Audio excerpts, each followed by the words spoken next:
আসসালামু আলাইকুম। আমি ডক্টর জান্নাতুল শারমিন চুয়ারদার, একজন ডার্মাটোলজিস্ট এবং অ্যাস্থেটিশিয়ান। আজকে কথা বলবো যে হিট ওয়েভটা চলছে, এটাতে আসলে আমাদের ত্বকের এবং চুলের কী কী সমস্যা হতে পারে সেই বিষয়টা নিয়ে।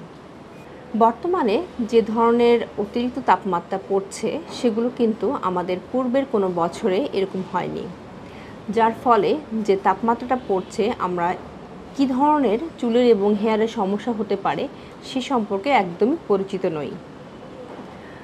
আমাদের চেম্বারে অনেক ধরনের নতুন নতুন স্কিনের সমস্যা নিয়ে কিন্তু রোগীরা আসছে। তার মধ্যে অন্যতম হচ্ছে সামার বয়েল।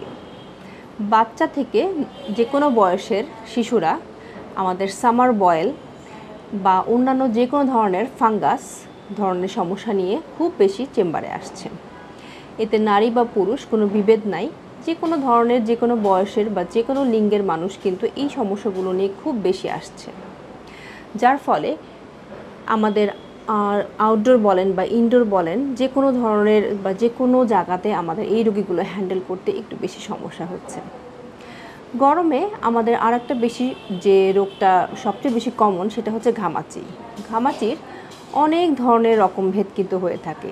তার মধ্যে কমন যেটা আমরা জানি বা দেখে থাকি তার মধ্যে হচ্ছে লাল লাল ছোট ছোট ফুসকুড়ি দানার মতো, এবং যেগুলো সারা শরীর জুড়ে হয়, বিশেষ করে পিঠে, পেটে, হাতে, পায়ে, এবং সেগুলো অতিরিক্ত চুলকায় আর দেখা যাচ্ছে সেগুলো জ্বালানি বা জ্বলাপোড়া ভাব থাকে।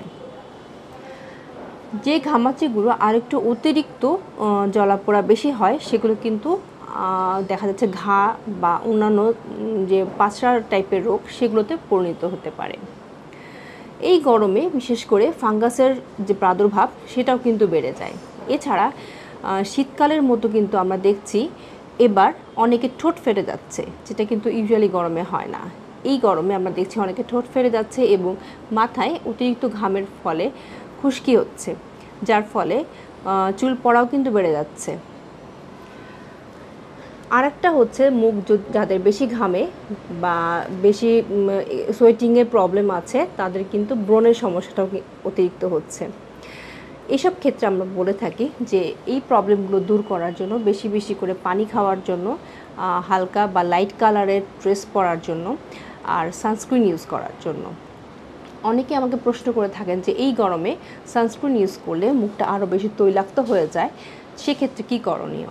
আমি সবসময় বলে থাকি সানস্ক্রিন ইউজ করার পরে মুখে হালকা একটু কম্প্যাক্ট পাউডার যদি ইউজ করে তাহলে কিন্তু সানস্ক্রিনটা বসে যায় মুখে এবং মুখটা যে অতিরিক্ত ইউভি লাইট সেটা থেকে প্রোটেকশন পাওয়া যায়। এতে গেল ত্বকের কথা। এবার হেয়ার কিভাবে পরিষ্কার করবেন।